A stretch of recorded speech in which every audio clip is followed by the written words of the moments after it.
Alright, so we're here with the final part of the Free Folk Army painting videos. These are the polar bear riders, and again they were given a nice zenithal highlight as you saw in the original video. And now I'm starting off with some Green Stuff World's dipping inks, the skull linen on the polar bears. And this is a nice off-white color, which will be perfect for the polar bears. But again, I'm still not sold on the dipping inks yet.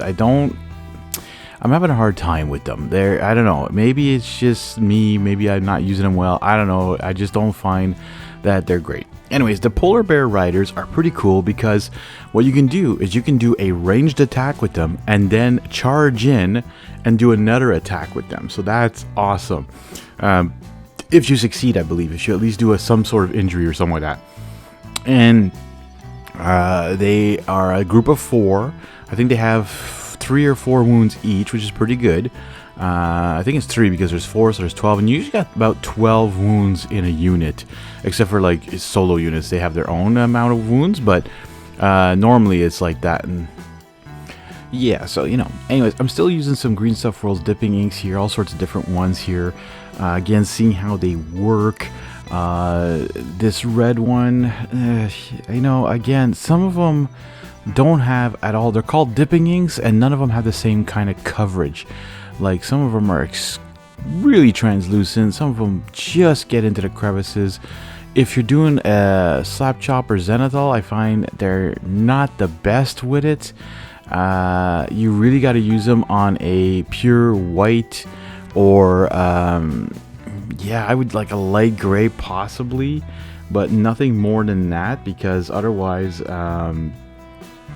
it's just not gonna come out nice. I don't know. I'm even considering selling these inks again, and these dipping inks, because they're not that great, to be honest.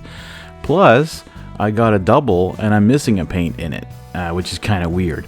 And when I contacted Green Stuff World, they couldn't ship me a bottle, which doesn't make any sense to me because they shipped me the entire box across the Atlantic, but said they couldn't send me a single paint. I guess it would cost them too much to send one, and so they just sent me a credit on PayPal, which was interesting. Anyways, I mean, good service, but weird in my opinion, because I bought it directly from them, the whole kit, and yeah. So anyways, might consider selling them. We'll see about that. Yeah. And moving on here, we're using a little bit of the Papyrus Dip, which is one of them that I got as a double. I actually like this one. It actually does a good job, but I find some of the colors seem to be not what's in the bottle, if you understand what I mean. Like, it's not at all what you're expecting. Like, but especially when it becomes if you compare it to an intensity ink that's almost the same color.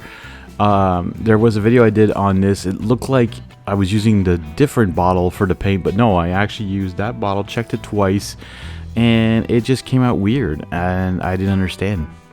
If you guys haven't played A Song of Ice and Fire, it is a great game. Plus, a lot of stores right now are liquidating what they have. So go take a look at your local game store, especially online. Find stores, especially in Canada, there's a couple of them anyways that are liquidating them down to dirt cheap, these boxes. I mean, you can get just some unit boxes, but at least it's a good way to start an army, not spending $50 a box, which I find atrocious. Worse, to me, at first I was like, oh yeah, okay, you know, $35, not bad. But when it was starting to get up to $50 a box, I was like, nope. And then I found some for $10, and that was it. Anyways, we're almost done with these polar bear riders. Again, they were fun to paint. Enjoying the videos here. Hopefully you guys enjoy these videos. And that is it. We are done. I want to thank you guys for watching, so spend less time painting.